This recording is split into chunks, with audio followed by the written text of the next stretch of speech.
विशाल महाराष्ट्रामधून प्रतिनिधी साईनाथ रामपूरकर बोलत आहे. आज आपण अक्कलकोट या निवासस्थानी आलो आहे. इथं स्वामी अक्कलकोटमध्ये होते तेव्हा भक्तांचा येण्यासाठी दर्शनासाठी यायची लोक, तर स्वामींना विश्रांती भेटायची नाही.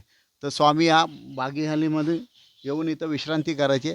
आणि इथं गजानन बिराजदार आहे पुजारी, ते आपल्याला थोडे सांगतील. 12 ते 4 स्वामी या जागेवरून विश्रांती करायची. तो थोडा पुजारी गजानन हे थोडं आपल्याला सांगतील. नमस्कार. अक्कलकोटपासून 5 किलोमीटर अंतरावर बागेळे गाव आहे. इथे महाराज विश्रांतीसाठी येत होते. तिथं एक विश्रांतीसाठी त्यांना एक शीळ होतं 3 फूट रुंद आणि 7 फूट लांब. त्या शिळावर त्यांनी जो विश्रांती घेत होते. स्वामींचे त्या टायमाला यायचे स्वामी इथं, हां. तर तेव्हा इथे गाव होतं काय? गाव होतं पण लहान होतं गाव. मग लोक भक्त यायचे का स्वामींचे इथं इथं यायला? आणि त्यावेळेस कोण येत नव्हते इकडं. मग इथं अनुभव काय आहे इथं लोकांचा? अनुभव भक्त लोकांचा अनुभव भरपूर आहे. मग इथं मेन वर्षातून केव्हा इथं गर्दी असते? वर्षातून बघा ह्याला आपला होळी पौर्णिमेला ह्या एकादशी अंमलकी एकादशी म्हणून त्या दिवशी त्या मूर्ती स्थापना केलेली आहे. त्या मूर्ती स्थापना म्हणून त्यांनी मोठं उत्सव करतात.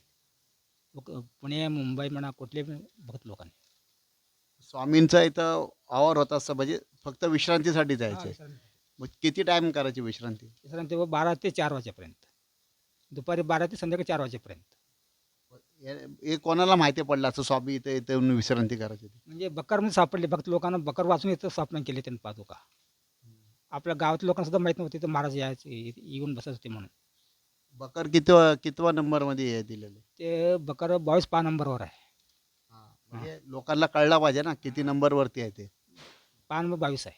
22 आहे. याच्या पुढे अजून इथं काय काय आहे ते पुढचं अजून? पुढचं तुम्हाला सांग, गणपतीचं सोंड आहे आणि औदुंबर पिंपळ दोन्ही झाडे एकत्र आहेत. तसेच आपल्याकडे आपण बघतोय झाडामध्ये गणपती आले, ते आपल्याला थोडे पुजारी सांगतील. इथे झाडामध्ये गणपती स्टोंड आले आणि एक डोळा पण दिसतो आणि एक बाजूचे सोंड दिसत आहे. ते तुम्हाला दाखवतो. तर तुम्ही जरा दाखवा कसं आहे आणि लोकांना कळून द्या, भाविकांना. स्वामींचा इथं विश्रांतीचं इथं गणपती होते आणि सोंड आहे आणि त्याच्यानंतर बाजूला हात आहे. तर अशा तऱ्हेने आपण बागेहल्लीला कधी आले तर आवरून, तुम्ही अक्कलकोटवरून आले तर 5 किलोमीटरवरच्या अंतरावर आहे. कोणाला विचारला बागेहल्ली गाव कुठे आहे, तो कोणी पण सांगू शकतात. स्वतःची गाडी असली तर 5 किलोमीटरवरून तुम्ही येऊ शकता. तसेच आपण बघतोय स्वामींची इथं मूर्ती स्थापना केली आहे, तर त्याच्याबद्दल पण हे सांगते. जागृत स्थान आहे म्हणून आम्ही इथं मूर्ती स्थापना केलेली आहे. अंमलकी एकादशीला इथं मोठा उत्सव होतो. त्याचा वाढदिवस म्हणून इथं वाढदिवस म्हणून त्यांचे उत्सव करतात पुणे मुंबईचे भक्त लोकांनी. लोकांना इथे यायचं असेल तर तुम्ही थोडा ॲड्रेस सांगा, कसा येऊ शकतात लोक? म्हणजे इथं अक्कलकोटला आल्यावर बागेहळ्ळी गावचं नाव विचारलं कोण बी सांगतात. बायपास रोडलाच विचारलं तर सांगतात.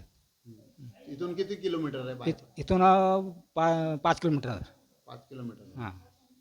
लोकांना यायचं असलं तर तुम्ही काय आवाहन करू शकता? नाही तिथं बायपास रोड कोणाला तर सुद्धा विचारलं तर त्यांनी सांगतात बागेहळ्ळी गाव कुठं आहे म्हणून. स्वामी कुठे विश्रांती करायची ते विचारायचं. हां, नाही बागेहळ्ळी गावाला सांगतात, नाही तर विश्रांती स्थान मिळते सांगतात. तसेच बागी आल्यावर म्हणून मी बोलत आहे साईनाथ रामपूरकर, विशाल महाराष्ट्रामधून.